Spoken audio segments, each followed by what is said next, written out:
Good morning to all of you. It is 8:15 on the dot. You are watching our Extra Shot show. This is a little after party from the morning show, and we get to spend a little bit more time breaking down the top list if you've never seen this. So we'll spend a couple minutes on each one, and we encourage you to weigh in, chime in, comment, like certain discussions. If you don't like them, we want to hear from you too. So we want to start this morning, though, Kenelia and Rob, with the Michelle Carter instance. So this is the woman who is convicted of involuntary manslaughter after her boyfriend killed himself because of a text message that he received from her, basically encouraging him to take his own life. He was suffering from depression. They were dating at the time, and basically she said, just do it, just get it over with. So this was a couple of years ago now, and at this point, the jury is going to decide today what she should be facing. She could be facing up to 20 years in prison for the crime. Again, she is convicted of involuntary manslaughter, or could be convicted, and this is certainly a huge national headline now. So this ruling is going to come out of Massachusetts later this morning, and the question a lot of people have is, should she face up to 20 years in prison for something that he did? But again, she's convicted of involuntary manslaughter because all of the different reports showed that it was her words that really pushed him over the edge. His family says 20 years might seem like a lot, but that's more than any time that we're going to get with our son again. And her father is saying, please show a little mercy. Maybe some sort of counseling could be helpful for this case. Maybe not life or 20 years behind prison bars. Right. So where do you guys see this potentially going today? I know it's going to be a big discussion when the ruling comes out. This is tough because on one hand, you got to remember she's 17. So technically a kid, a lot of learning to do. People make mistakes. What she did was just completely, it was just completely bad and out of hand. And it was just an overall bad situation. However, again, she is 17. So the question that I always have is, okay, so whatever she did wrong. But whether you think she deserves that type of punishment or not, there may be some other little 17-year-old who's watching who may, or just indirectly in the same type of situation, who may be in the position that this may happen to in another scenario. So maybe it's a guy and his girlfriend wants to commit suicide, and he's giving her the same type of kind of pep talk that she is. You copycats, essentially. So you know, it's tough because on one hand you could say we need to set an example for her, so other people will feel like, hey, I can't do this. This is where we draw the line. This is unacceptable. But then again, she's 17. So I don't know. Like I'm waiting to see what happens because this will probably set the tone going forward. Yeah. So I remember this one case. This still haunts me because I go back and forth about what I think about this. So we will talk about this, but it reminds me of this other situation. So maybe that gives us some sort of guidance of how this may play out. So back in the early days, I used to stay up late and watch court TV. Okay, I just did. And one of the cases that they followed very closely were these 3 teenagers that removed a stop sign at a rural intersection. Okay, they were just playing a prank. They cut it down. They took it. They admit to that. But then what happened was someone ran through the intersection. There was a fatal accident. So they were ultimately charged, all 3 of them, for 15 years. Same kind of thing, involuntary manslaughter, because their actions resulted in the death or injury of somebody else. And then a different court overturned that because didn't feel like the sentence actually matched up with what happened. I don't know if they were ever retried. This was back in the late 90s.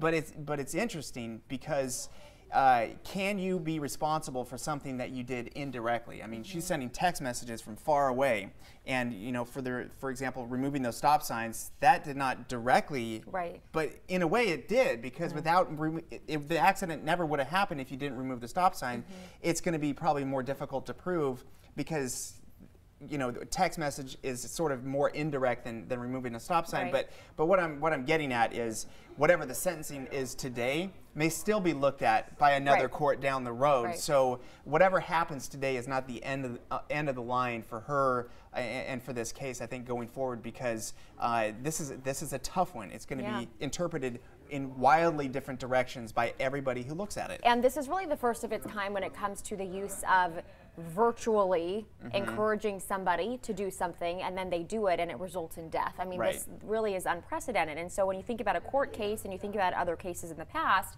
they use examples from previous cases to prove points, right? So the lawyers on both sides will pull out trials from years past to say, in this case, this is how this person was tried. This is unprecedented. So what I think moving forward is that in a way, I think that almost means she will see the harshest form of punishment because they need to set a precedence.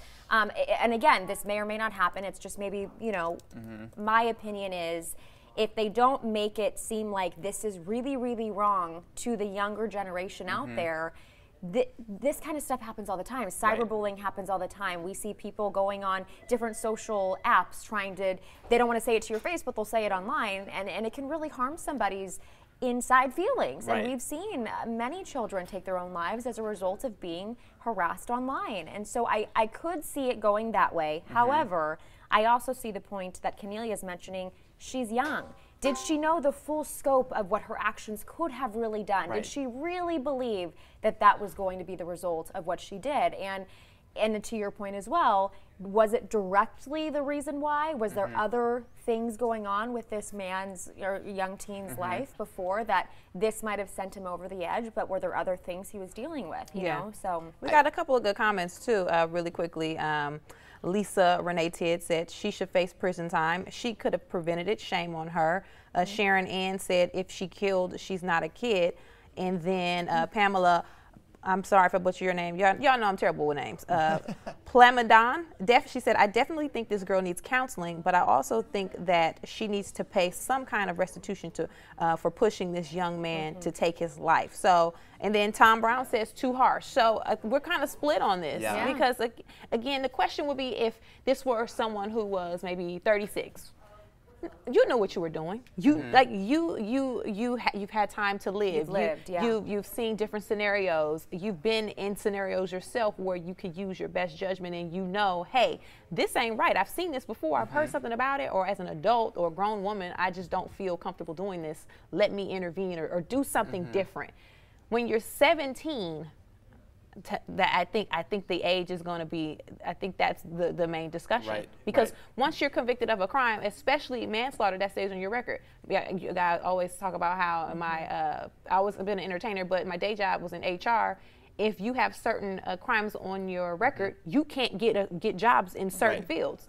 Manslaughter, bodily harm, theft. Those are some things where this is on your record. You can't get a job, can't work here. So this definitely changes the trajectory of her life, rightfully so, because someone died, but she was 17. So I don't know. I don't know. And if this is a case where they want to set precedent, I understand from the court's point of view, from all the adults in the room, but you know, there's a long history of harsh sentences, thinking that it's going to deter the next thing, and it doesn't. I really don't think that the data is at least very strong to suggest that. You look at the death penalty, does it reduce crime?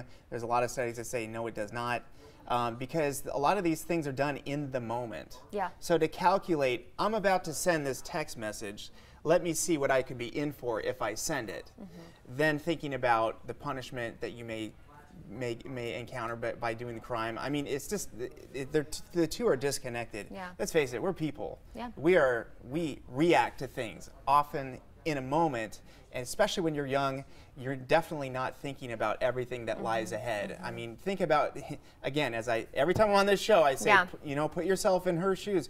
Think about what you were doing and some of the very snap decisions that you made when you were 17, and did you think about how it's going to affect the rest of your life? I guarantee you didn't. Well, and I think that is true. However, should we be holding our 17-year-olds more accountable than that? I mean, yes, she is technically 18, but at 17, you're also driving yourself to school, you're working your first job, you're responsible for paying the gas in your car in some families. So I think to a certain extent, when is it okay to say, oh, she was just this age, and when is the line? Because does that mean that if she were 18, we wouldn't be saying that anymore? It's a good point. I'm not saying she should just, you know, okay, you weren't thinking, you know, go ahead, go on your merry way. That's not what I'm saying. But you just got to be careful about harsh sentences. This is it. We're going to end this right now within one court case, because it really doesn't work out that way. And I want to read you real quickly Conrad Roy's father's perspective, because I think when you hear it from him, and also Roy's aunt. So Kim Bozzi said, I believe she should be kept far away from society, take away the spotlight that she so desperately craves. 20 years may seem extreme, but it's still 20 more than Conrad will ever have.